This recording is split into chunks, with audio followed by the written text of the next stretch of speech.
तो दौरा ऑस्ट्रेलिया का इख्तिताम पाकिस्तान का वैसा हुआ जैसे पाकिस्तान का ऑस्ट्रेलिया जाने से पहले हम सोच रहे थे, और पाकिस्तान का पूरा पेस अटैक स्टोनस के सामने बिल्कुल बेबस नजर आया। खासकर शहीन का तीसरा ओवर और हारिस रऊफ का तीसरा ओवर ऐसा लगा कि जैसे कोई युगांडा की टीम के खिलाफ ऑस्ट्रेलिया खेल रहा है। मतलब ये हमारे वो पीक के बॉलर हैं। अगरचे हारिस रऊफ का पूरा टूर बड़ा शानदार रहा, मगर उनका एक ओवर, वो जो तीसरा ओवर उन्होंने किया, एक चौका एक छक्का, फिर चौका फिर छक्का, वो एकदम लगा कि जैसे स्टोनिक्स ही खेल रहे हैं, पाकिस्तान की तरफ से कोई खेल ही नहीं रहा है। और फिर शहीन अफरीदी का जब ओवर आया उसके अंदर भी सेम स्टोरी उन्होंने रिपीट की। तकरीबन 250 की स्ट्राइक रेट के साथ रन किए स्टोनिस ने। अगरचे 30 पर 2 हमने आउट कर लिए थे, मगर उसके बाद कहानी हमारे बॉलर्स की एक तरह से, मतलब 50 की पार्टनरशिप लगी, फिर हमने तीसरा आउट किया। बट फिर बॉलर्स हमारे दिखे कि शायद T20 में भी थके हैं या बेबस हैं, या उनको लगा कि ये मैच जीत तो हम सकते नहीं है, तो कितना सा जोर लगा सकते हैं। बट दोस्तों एक चीज़ आपने नोट की है, पाकिस्तान पहला वनडे मैच खेला, एकदम जान लगी और सब कुछ हुआ। दूसरा वनडे मैच जीते हम, तीसरा हम जीते, फिर T20 की तरफ आए।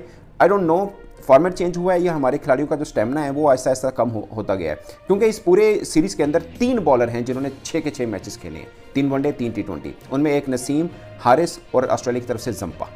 बाकी हम ही हैं, मतलब हमारे जो मेन स्ट्राइकर हैं वो खेले हैं। आप इसके अलावा पाकिस्तान के स्ट्राइकर कौन से रख सकते हैं? अगर आप कहेंगे कि ठीक है हमारे पास वो आकिफ जवेद हों, वो आ जाएंगे, आई डोंट नो, जो नहीं खेल रहे होंगे वो आपको लगेंगे हाँ, बट आपकी पूरी पेस बैटरी इधर खेल रही है।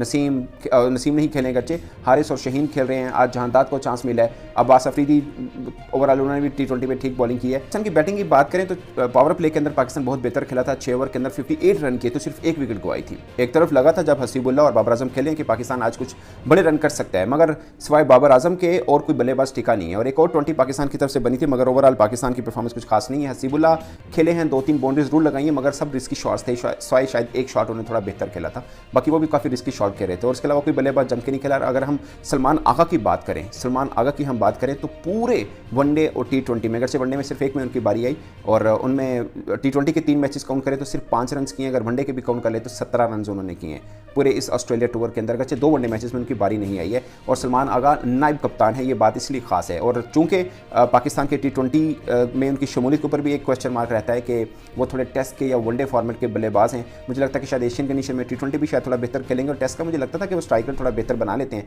शायद उनकी पोजीशन इस तरह से रहती है। मगर T20 के अंदर यहाँ पर वो काफ़ी नाकाम नजर आए, और ये कह सकते हैं कि अगरचे उनको ऑस्ट्रेलिया टूर मिला, बट जितना उनका एक्सपीरियंस है, इससे पहले टेस्ट सीरीज़ वो खेल के गए ऑस्ट्रेलिया में, और इन कंडीशंस को बहुत अच्छे से वो जानते भी हैं। और टफ कंडीशन में वो खेल के गए थे ऑस्ट्रेलिया में। टेस्ट में थोड़ी बेहतर उन्होंने बैटिंग की थी, मगर यहाँ पर आकर वो बुरी तरह से नाकाम हुए हैं। फिर पाकिस्तान के पास उस्मान खान है, वो भी आते अपनी दूसरी बॉल के अंदर उन्होंने शॉट खेलने की कोशिश की थी, फिर तीसरी चौथी बॉल के अंदर वो आउट भी हो गए थे।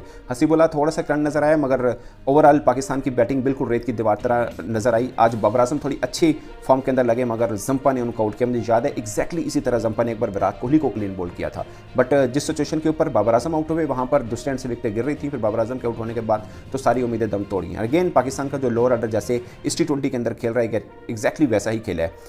था कि अब्बास अफरीदी और जहांदाद खान के थोड़े से रन को आगे लेके चलेंगे, क्योंकि वनडे में हमने देखा था हमारा लोअर ऑर्डर खासकर पहले वनडे मैच में थोड़ा बेहतर खेला था, मगर उसके बाद शायद ऑस्ट्रेलिया ने पकड़ लिया कि इस लोअर एंड को पकड़ना कैसे है, क्योंकि जंपा ही पाकिस्तान जो लोअर एंड है उसको खत्म कर रहा है। मतलब शहीन के सामने भी उन्होंने फिर दोबारा बॉलिंग की और काफ़ी बेहतर बॉलिंग रही है। और जंपा का देखिए कि हमने शायद 2 कंडीशन के अंदर स्पिनर्स को खिलाया, मगर उन्होंने पूरे 6 मैचेस में जंपा को खिलाया। मुझे लगता है कि पाकिस्तान के लिए एक सीख है एक तरह से कि कैसी भी कंडीशन क्यों ना हो, आप अपने स्पिनर्स पर एतमाद रखें और उनको हर कंडीशन के अंदर खिलाएं। जाहिर है इस तरह से कॉन्फिडेंस आएगा। सुफियान मुकीम ने ओवरऑल पहले मैच में तो अच्छी बॉलिंग की थी, दूसरे में भी उनकी बॉलिंग ठीक रही है, बट पॉइंट इस कि पाकिस्तान की पूरी टीम, आप 100 खामियां इसमें से निकल पड़ेंगे। आपकी बैटिंग नहीं चल रही, आपकी बॉलिंग नहीं चल रही, बट मेरे लिए कंसर्न ये है पाकिस्तान की T20 फॉर्मेट पूरा ओवरऑल देखा जाए, सीरीज़ को देखा जाए, एक पाकिस्तान के पास पावर हिटर नहीं है। दूसरा मेन कंसर्न जो शायद बहुत लोग इग्नोर करें कि मैच अवेयरनेस भी शायद पाकिस्तान में नहीं है। आज अब अब्बास अफरीदी अगर खुद रन आउट हो जाते और इरफान को बचा लेते, शायद 30-40 रन ऑन बच जाते। मैं ये नहीं कह रहा कि पाकिस्तान मैच जीत जाता, बट पाकिस्तान की बॉडी लैंग्वेज थोड़ी डिफरेंट जरूर होती। आज जो 3 डाउन थे